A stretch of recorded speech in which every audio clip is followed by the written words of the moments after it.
Bonsoir à tous, soyez les bienvenus sur TV7 dans 19h Sport ce mardi 31 octobre. On va parler d'un club de boxe, mais plus qu'un club de boxe, c'est le club de l'USAP avec notamment son président, si je peux me permettre, Mohamed Jamaï. Bonsoir Mohamed. Bonsoir Dorian. Et entraîneur et éducateur, nous avons Adel Yamdi. Bonsoir Adel. Bonsoir. Merci d'être avec nous ce soir sur TV7, d'avoir fait le déplacement, car comme on l'a dit, le club de boxe de Pessac, c'est plus qu'un club, Mohamed. Oui, c'est plus qu'un club. Juste pour faire une petite rectification, je suis président de l'ascension par le sport au niveau de la Fédération française de boxe, mais le président du club de boxe, c'est Ilyes Darman, Aïd Daiman, que je fais un petit coucou, un petit salut. Mais c'est vrai que, pour revenir Dorian, à ta question, c'est plus qu'un club de sport. C'est-à-dire que quand on a créé ce club il y a plus de 25 ans, nous, c'était pour essayer de remettre les jeunes sur les rails. Donc on savait que les jeunes étaient à rien faire, donc on leur a donné cet outil boxe. Et puis, loin de m'imaginer un jour que moi-même je retournerai sur les bancs de l'école et que tous ces jeunes pourraient, d'ailleurs Adèle en fait partie de ces jeunes que j'ai encadrés, j'aurais jamais pensé pouvoir faire tout ce chemin, faire les quatre coins du monde, avoir des jeunes qui ont été en sportifs de haut niveau, qui seraient retournés sur les bancs de l'école. Bon voilà, c'est extraordinaire. On rappelle, et surtout ça c'est très important, vous étiez à l'Élysée il n'y a pas si longtemps pour recevoir une très belle récompense, Mohamed. En fait, c'est une récompense, oui, une récompense du travail accompli, mais c'est pas... En fait, ce qui est important, c'est tous les éducateurs qui étaient présents, qui ont été récompensés du fait de leur travail, de leur travail de coach d'insertion, du fait qu'ils apportent du bonheur et surtout qui redonnent une certaine... comment dirais-je, les remettre sur les rails de la vie, quoi. C'est ça qui est important. C'est-à-dire c'est tout un ensemble d'éducateurs qui étaient présents avec des présidents de fédération. Et voilà ce que je peux dire sur l'Élysée. Bon, c'était fantastique. À ce titre, ça a commencé par un petit déjeuner avec la ministre de l'égalité des chances, donc, qui m'a ramené directement ensuite à l'Élysée. Elle m'a permis de rencontrer la ministre de la politique de la ville et la ministre des sports. On a pu rencontrer, enfin, j'aurais jamais imaginé pouvoir rencontrer ces personnes. Bon, c'est des personnes comme tout le monde, mais c'est vrai que c'est important de savoir d'où on vient. Et si on est arrivé jusqu'à là-bas, c'est aussi c'est énormément de personnes qui ont accompagné le projet. Adèle, c'est Ilyes, c'est Mohamed Amnissi, c'est Kodjovi, qui a été 4 fois champion de France, le boxeur ingénieur, c'est mon fils, Wael Jamaï. C'est tous ces personnes qui ont pu contribuer. Néné Kandé, la première championne de France en Aquitaine. Donc, en fait, une petite histoire. Je me rappelle un jour, quand j'ai commencé cette belle aventure, j'avais dit à une personne, c'était le premier président qui est malheureusement qui est parti, et je lui disais, écoute, si tu m'aides, il s'appelait Roland Rodriguez, on ira faire le tour du monde. Et finalement, il me dit, ouais, c'est ça. Puis un jour, on s'est retrouvés en Chine, sur la muraille de Chine. Je lui ai dit, tu te rappelles quand je t'avais dit qu'on ferait le tour du monde? Regarde, et voilà. Et puis là, il a rigolé. C'est vrai que c'est une histoire, c'est une belle histoire. Une belle histoire, on rappelle, vous avez reçu la médaille de chevalier dans l'ordre du mérite. Non, ça c'était l'ordre du mérite de la boxe, mais c'était dans une autre occasion aussi. Une autre occasion. Ouais. En tout cas, voilà, l'armoire à trophées commence à grossir. Vous avez parlé de coach d'insertion. Adèle, vous êtes entraîneur, éducateur un petit peu dans ce club de l'USAP. Il y a un projet que vous mettez en place depuis maintenant 2 ans. Est-ce que vous pouvez nous parler? Parce que ça, c'est un projet plutôt très intéressant et important. Alors, moi, je vais vous parler de ce projet. Donc, c'est...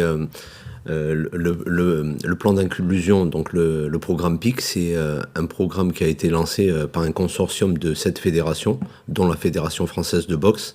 À ce titre, donc, il y a l'objectif, ça a été de former des coachs et de suivre des jeunes dans ce cadre-là. Donc moi, j'ai suivi une formation qui a été mise en place par la Pulse et la NPSS. La Pulse, c'est l'agence pour l'éducation par le sport.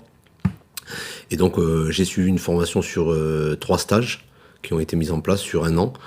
Et par la suite, dans le cadre de mon travail, donc, en fait, si vous préférez, c'est un travail que je menais déjà depuis bien longtemps, mais aujourd'hui, comme Mohamed l'a précisé, c'est un travail qui est reconnu Donc maintenant, les coachs d'insertion sont reconnus. Au niveau de l'État, ils se sont rendus compte que le sport, ça véhicule des valeurs et des notions pour tous ces jeunes qui sont en perdition, on va dire, ou qui sont en recherche d'eux-mêmes. Et donc dans ce cadre-là, moi je suis intervenu dans le cadre de ma fonction, donc qui est habituelle, et donc en tant que coach d'insertion, et j'ai suivi plus d'une vingtaine de jeunes sur l'année, donc qui ont été en contrat au club avec un très bon pourcentage qui est de plus de 90% de sorties positives, c'est-à-dire soit qu'ils ont trouvé un travail ou qui ont tout simplement repris l'école. C'est là aussi on dit, Mohamed, que vous êtes plus qu'un club. Il y a pas mal de projets autour de ce club. Il y a le plan sportif, bien sûr, mais il y a tout ça à côté. C'est vrai que, en fait, comme disait Adèle, c'est tout un ensemble de personnes qui travaillent aujourd'hui. Bon, moi, je suis éducateur dans un club de prévention Action Jeunesse, donc c'est aussi, on est dans le quartier, dans le QPV, donc on sait très bien qu'il y a beaucoup de jeunes qui sont à la recherche d'eux-mêmes. C'est pour beaucoup des jeunes qui ne rêvent plus. Et ne serait-ce que leur donner ce goût, parce qu'on sait par exemple le sport en règle générale, c'est quand même, ça donne, il y a les valeurs du sport qui sont très importantes. Bon, moi, ce que je maîtrise, c'est la boxe, donc je sais que la boxe c'est un sport qui est difficile et que pour beaucoup de personnes qui nous regardent ce soir, ils se disent mais la boxe, tu prends des coups, il est le plaisir, mais voilà, c'est tellement dur comme sport que en fait, ça donne cette force. Quand on voit un combat de boxe, pendant 3 minutes, 6 minutes, 10 minutes, tu se tapes dessus, mais après, ils s'embrassent. Donc, c'est tellement dur qu'il y a ces valeurs-là qui viennent et qui font que ce jeune, à un moment donné, il s'accroche et puis il s'envole. Et puis, comme je dis, tout le monde ne sera pas champion du monde, mais si on est champion de soi-même, c'est déjà une victoire en soi. Donc, c'est ça qui est important de dire par rapport au travail qu'on fait au quotidien, parce que c'est tous les jours. Justement, une petite question, Adèle, vous parlez de ces jeunes que vous allez chercher, etc. Mais s'il y a un jeune, par exemple, qui nous regarde ce soir, qui désire intégrer, comment on peut vous contacter ? Voilà, peut-être que ça peut lui donner envie. Alors, on peut nous contacter tout simplement. Donc nous, on a une structure qui s'appelle l'USAP Box. Donc le club, il se situe au quartier de Sèche-Formanoir à Pessac, près du centre commercial. Donc il peut se rendre directement soit à la salle, ou il peut aussi nous contacter sur les réseaux sociaux, notamment les réseaux sociaux ou le site aussi directement du club en tapant USAP Box. Il aura toutes les informations sur Internet. En tout cas, si vous rendez bien sûr sur place, vous aurez encore plus d'informations que ce soir. Parlons d'un événement qui aura lieu ce samedi que vous nous avez envoyé, Mohamed. Cet événement sur le côté sportif maintenant du club. Est-ce que vous pouvez nous parler un petit peu de cet événement qui aura lieu ce samedi 4 novembre ? Alors là, on est sur les phases championnats régionaux. Les championnats régionaux qui vont ouvrir la porte au championnat de France. Donc c'est tout un processus. Et là, nous avons, et je vais les citer parce qu'ils le méritent, et on va commencer par les femmes. Donc c'est les demi-finales des championnats d'Aquitaine qu'on organise au COSEC. Ça va se passer de 14h à 17h. Et on va commencer par Amel Louafi, qui sera la seule fille, la seule représentante aujourd'hui, parce qu'il y a aussi une autre personne, une fille qui est directement en finale, qui s'appelle Océane Kretz. Et il y a Bakary, le Bakary national, qui est en équipe de France aussi. Nous aurons Kodjo Kodjovi, 4 fois champion de France. On le surnomme le boxeur ingénieur. On aura également les 2 frères Belazreg, Nasser et Lahsen. Nous aurons Aziz Hamdani, un très jeune talentueux boxeur. Nous aurons aussi la petite perle qui a 15 ans et qui est en finale, parce que c'est une finale directement, parce que les cadets et les juniors, on l'a englobé dans les seniors. Donc lui fera sa finale samedi. C'est le petit Edem Septi, qui est très fort, qui perd l'an dernier face au champion de France. Ryan Aidaman, le fils du président du club, qui était en équipe de France, qui a déjà fait plusieurs sorties internationales. Et Adèle, si j'en oublie, il faut que tu me dises. Tes doigts, mais il y en a 9. On a oublié Yerim, qui est directement le champion d'Aquitaine sans adversaire. Donc lui ira directement au championnat de France. Yerim Cissé.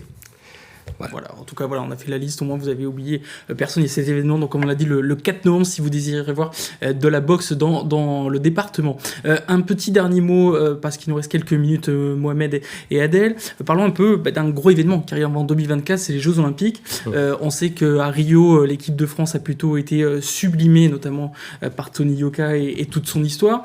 Est-ce que pour vous, ce sacre de Tony Yoka a fait donner un peu envie à certains jeunes encore plus de faire de la boxe? Est-ce qu'il y a eu pas une petite perdition ou quelque chose comme ça, vu que c'est un peu moins médiatique, sauf les gros combats bien sûr? Qu'est-ce que vous pensez de ça? Est-ce que pour vous il y a eu un peu plus de monde quand même? Bien sûr. On va dire que l'équipe de Rio, elle était magnifique parce qu'elle représentait des valeurs. C'est-à-dire que c'était pas seulement des sportifs et des boxeurs. Bien souvent, on a l'impression que les boxeurs, ce sont des personnes qui savent juste frapper avec leurs poings. Mais on a vu sur cette compétition que c'était des athlètes de haut niveau qui avaient la tête bien remplie et pas seulement les poings. Et donc, ils ont véhiculé une image très positive de la discipline, du sport et de la boxe, notamment du noble art. Et de ce fait, la boxe, par rapport à ça, elle a été mise en avant, on va dire. Et il y a eu beaucoup de retours positifs des personnes. De nombreuses personnes se sont mis à ce sport, ont découvert ce sport. Nous, aujourd'hui, à l'USAP Boxe, on accueille des personnes de tout horizon, pas seulement des jeunes de quartier. On accueille des ingénieurs, on accueille des informaticiens, on accueille des jeunes des quartiers. Et on accueille en fait des personnes de la France qui nous représentent, voilà, issus de tous bords sociaux. Et c'est ça qui est magnifique. C'est-à-dire qu'il y a un échange interculturel, qu'il y a un échange interquartier et beaucoup de fraternité au sein de l'association. Malgré un travail très difficile, c'est-à-dire qu'on les met à l'épreuve. Voilà.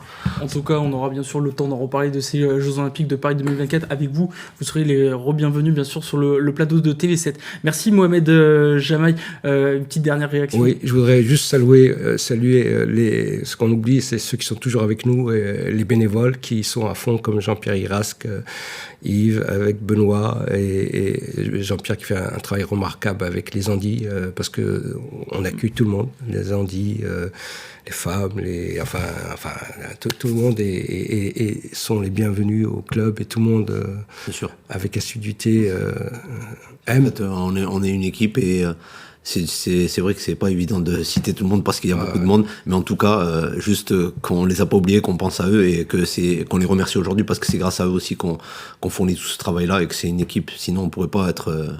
Je suis obligé de dire à Nadia aussi qui me supporte depuis des années. Donc là, je suis obligé de le dire. Bon, c'est pour toi aussi, Nadia.